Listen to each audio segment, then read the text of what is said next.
एक छोटे से गांव में एक व्यक्ति रहता था जिसका नाम आनंद था। आनंद बहुत मेहनती था, लेकिन हमेशा दुखी और परेशान रहता था। उसके जीवन में बहुत सारी कठिनाइयां थीं, कभी धन की कमी, कभी परिवार में कलह, तो कभी समाज के ताने। वह हमेशा सोचता था कि उसकी परेशानियों के लिए दूसरे लोग जिम्मेदार हैं। कभी वह अपनी पत्नी को दोष देता, कभी पड़ोसियों को, तो कभी भाग्य को कोसता। एक दिन आनंद ने सुना कि पास के जंगल में एक महान बौद्ध भिक्षु महात्मा रत्न सिद्ध ठहरे हुए हैं। वे अपनी ज्ञानवर्धक शिक्षाओं के लिए प्रसिद्ध थे। आनंद ने सोचा कि वह उनके पास जाकर अपने दुखों का समाधान पूछेगा। उसने महात्मा से भेंट किया। अगली सुबह आनंद जंगल की ओर चल पड़ा और कुछ घंटों की यात्रा के बाद महात्मा रत्न सिद्ध के आश्रम पहुंचा। वहां पहुंचकर उसने विनम्रता से महात्मा को प्रणाम किया और बोला, गुरुदेव, मैं बहुत दुखी हूं। मेरे जीवन में हमेशा समस्याएं बनी रहती हैं।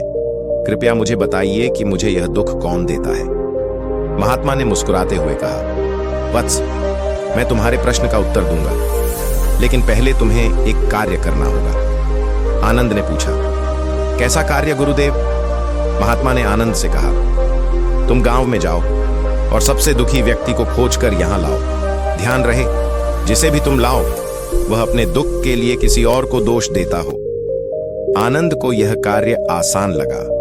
वह खुशी खुशी गांव की ओर चल पड़ा, यह सोचते हुए कि बहुत से लोग दुखी हैं, किसी को भी ले आना मुश्किल नहीं होगा। उसने दुखी लोगों की खोजने के लिए वह निकल पड़ा। आनंद सबसे पहले अपने पड़ोसी रमेश के घर गया।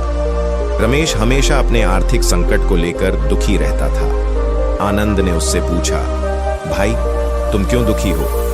रमेश ने उत्तर दिया, मेरा दुर्भाग्य और सरकार की गलत नीतियां मेरी गरीबी का कारण है।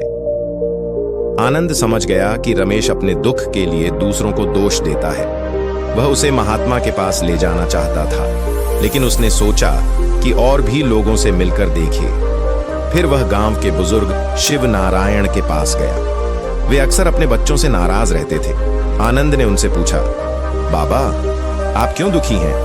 शिव नारायण बोले, मेरे बेटे और बहुएं मेरी कद्र नहीं करते, मैं उनके कारण दुखी हूं। इसके बाद आनंद गांव की एक महिला सुशीला से मिला, जो अपने पति से दुखी थी। वह बोली, मेरे पति मुझे कभी प्यार नहीं करते, मैं उन्हीं के कारण दुखी हूं। आनंद ने पूरा गांव घूम लिया, लेकिन हर कोई अपने दुख के लिए किसी न किसी को दोष दे रहा था। वह सोच में पड़ गया, क्या सच में सभी के दुखों का कारण बाहर के लोग हैं? थका मांदा आनंद वापस महात्मा रत्न सिद्ध के पास पहुंचा। उसने सिर झुकाकर कहा, गुरुदेव, मैंने पूरे गांव में खोजा, लेकिन हर कोई अपने दुख के लिए दूसरों को दोष देता है।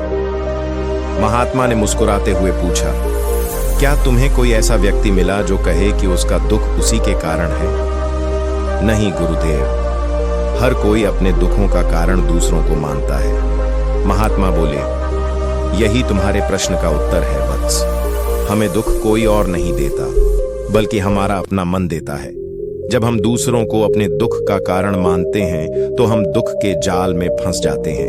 लेकिन जब हम यह स्वीकार कर लेते हैं कि हमारे दुखों की जड़ हमारी अपनी अपेक्षाएं, इच्छाएं और अहंकार हैं, तब हमें सच्ची शांति मिलती है। यदि कोई तुम्हारा अपमान करता है और तुम बुरा महसूस करते हो, तो क्या तुम्हारा दुख उस व्यक्ति ने दिया या तुम्हारे मन ने?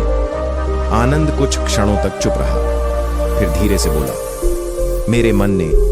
गुरुदेव, यदि तुम किसी वस्तु को पाने की तीव्र इच्छा रखते हो और वह नहीं मिलती, तो क्या तुम्हारा दुख बाहर की परिस्थितियों से आता है या तुम्हारी अपनी इच्छा से? आनंद की आंखों में आंसू आ गए। उसे समझ आ गया कि वह हमेशा बाहरी कारणों को दोष देता रहा, लेकिन वास्तव में उसके दुखों का कारण उसका अपना मन था। महात्मा ने अंत में कहा, यदि तुम दुख से मुक्ति चाहते हो तो दूसरों को दोष देना छोड़ दो। अपने मन को शांत करो, अपनी इच्छाओं को नियंत्रित करो और हर परिस्थिति को स्वीकार करना सीखो। यही बौद्ध धर्म का मार्ग है। आनंद ने हाथ जोड़कर प्रणाम किया और संकल्प लिया कि वह अब अपने दुखों के लिए दूसरों को दोष नहीं देगा। वह अपने जीवन में धैर्य, संतोष और आत्म जागरूकता का अभ्यास करेगा। इस प्रकार आनंद को जीवन का सबसे बड़ा सबक मिला। हमें दुख कोई और नहीं देता। हमारा अपना मन ही हमें दुखी बनाता है।